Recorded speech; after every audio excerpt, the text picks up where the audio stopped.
Americans tend to have worse health outcomes than their counterparts in other high-income countries, despite high levels of healthcare spending in the United States.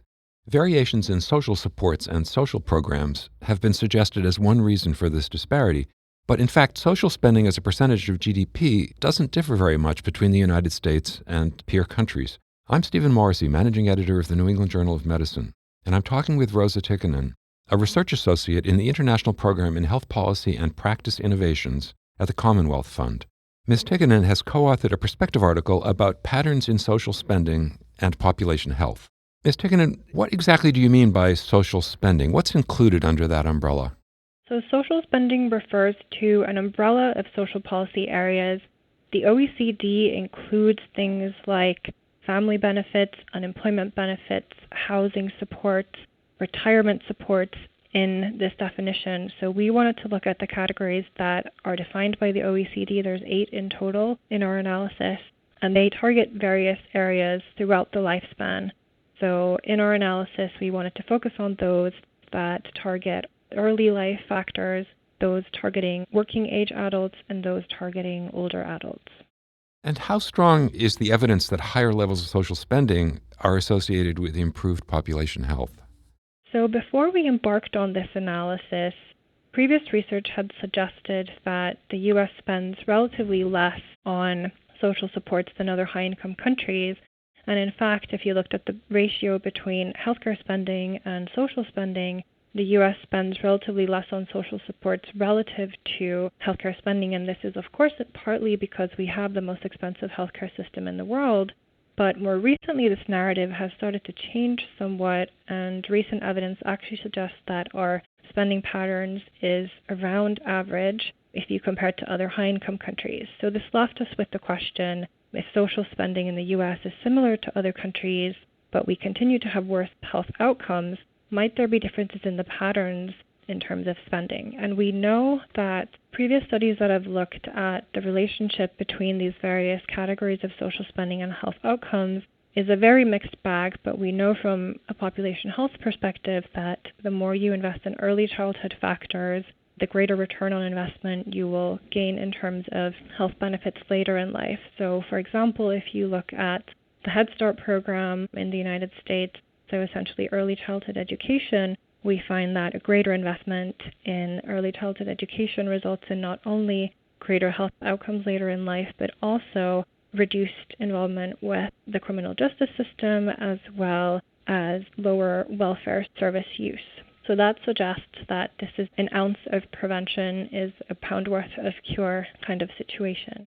So given that the United States invests less in programs that support younger and working age populations, what do you see as the effects? What happens because there are limited investments in those areas? So essentially what we found was that we don't necessarily spend too little, but we spend too late.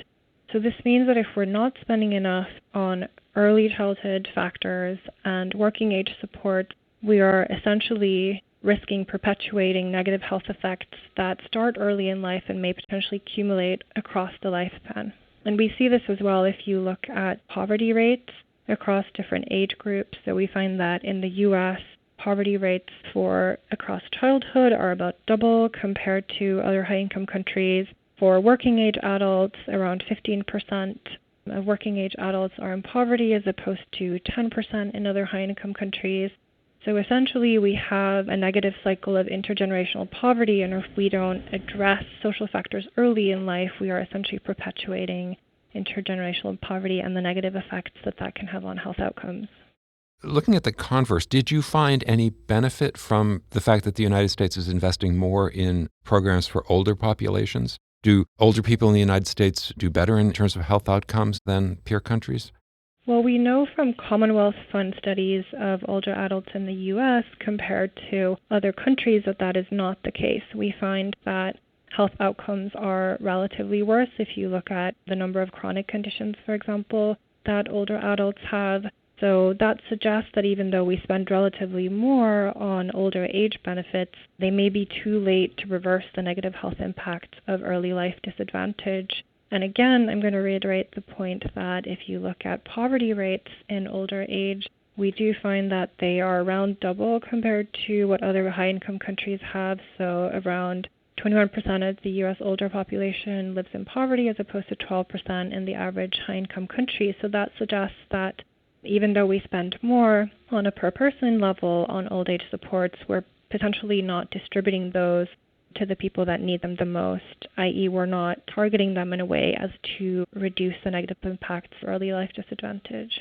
You suggest in your article that it's not the government investment, it's social factors that explain the disparity between the U.S. and peer countries. Does that perception have any validity? So obviously our study only looked at spending levels, but if you're thinking about social policy and what it means for population health, you obviously can't look at spending on a dollar level only. So social policy regulations obviously matter as well. So what we didn't look at, and what obviously is important to consider for future research, is things like regulations. So we know that if you look at other OECD countries, the U.S. is the only one that does not have federally mandated paid maternity leave, in addition to having relatively worse employment protections. So, for example, minimum dismissal periods for employees.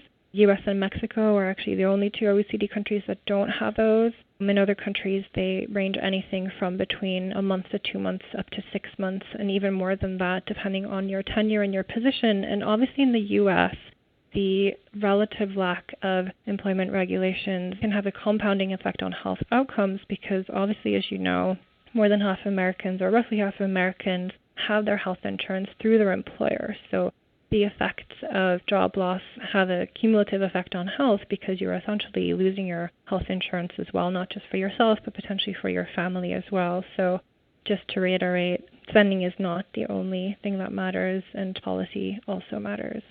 So finally, can you expand on that? Where do you think we should go from here, both in terms of further research and in terms of policy changes that could change the distribution of social spending? So if we look at the evidence to date, our study was descriptive in nature. So I think if you look at what we know in terms of what types of social spending matter, there is a lot of evidence showing associations between different types of social spending and health outcomes. And that is a bit of a mixed bag. So some people have found that greater spending per person on family benefits, unemployment benefits, retirement benefits are positively associated with better outcomes like life expectancy, infant mortality, things like that. We don't have a clear picture on the causal effects of incremental spending across these categories. So that is definitely one direction for future research. In terms of policy, I think the healthcare sector is very keenly looking at how to invest in social determinants of health. We see that both from the provider side as well as the insurance side in the U.S., but these are targeting individual needs that may be more immediate in nature as opposed to larger intersectoral policy changes. So where the healthcare system can step in is partnering with other social sectors. For example, California has taken an approach, a health in all policies type of approach that is also advocated by the WHO, to work in concert with other policy areas to essentially look at where we need to invest in terms of social policy so that we can essentially improve population health. Thank you, Ms. Tikkanen.